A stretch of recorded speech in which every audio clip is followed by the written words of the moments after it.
Il était une fois un crapaud vert et boutonneux, qui vivait seul sur son petit nénuphar crasseux. Le crapaud n'était guère apprécié de ses compagnons de la mare. La libellule, aux longues ailes, moquait volontiers ses gros membres courts. Le cygne, élégant et pur, se dégoûtait de sa bave glauque, et cela allait jusqu'au canard, au chant pourtant disgracieux, qui trouvait ridicules ses coassements solitaires et pathétiques. Pourtant, le crapaud était un animal bon et sage, toujours prêt à partager son nénuphar avec une salamandre démunie, de bons conseils pour tous lorsque survenait l'orage qui transformait la paisible mare en enfer d'eau et de boue, ou lorsque venaient les hommes avec leurs appâts et leurs épuisettes. Une petite grenouille timide, qui verdissait à la moindre émotion, vivait non loin de là, sur une petite berge ombragée, entre deux roseaux protecteurs.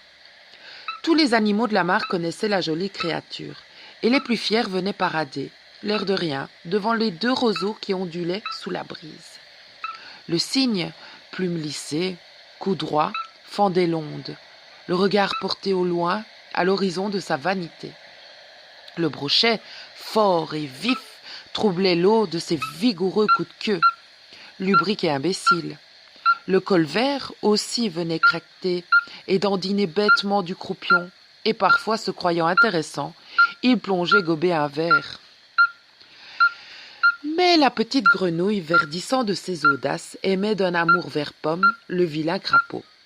Bien sûr, il n'était pas très beau, mais la grenouille, qui avait lu beaucoup de contes, savait que la laideur n'est qu'un artifice du grand créateur de la mare, qui dissimule aux petites grenouilles superficielles la grandeur d'âme des crapauds.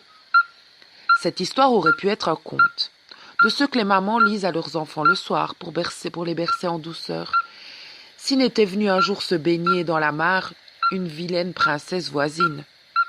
Grande, belle et peu farouche, son Altesse avait plongé nue au milieu de ce petit monde, troublant l'eau de quelques vagues et la sagesse du crapaud de désirs charnels.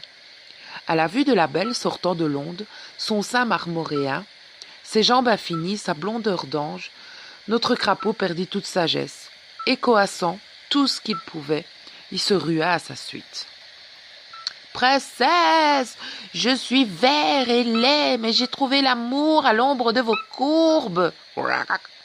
Croyez en moi, et je vous apporterai ce qu'aucun prince ne vous apportera jamais. » La princesse n'avait pas lu beaucoup de contes, car sa mère, la reine, la négligeait. Elle lui laissait la télévision allumée pour s'endormir. Lorsqu'à ces mots, elle vit le cygne beau et fier qui passait derrière le crapaud. Elle replongea dans l'eau, son corps si désirable, pour aller loin de notre batracien transi, enlacé ce long cou soyeux autant qu'inutile. Le crapaud fut bien triste de constater que les contes l'avaient trompé sur la sagesse des princesses. Et la petite grenouille fut bien déçue de voir que la sagesse du crapaud ne résistait pas à la première naïade venue. Le crapaud finit sa vie en vieux célibataire, toujours aussi laid, mais désormais aigri. La grenouille épousa le colvert inconséquent, qui coquufia son innocence ennuyeuse avec tous les croupions de la mare.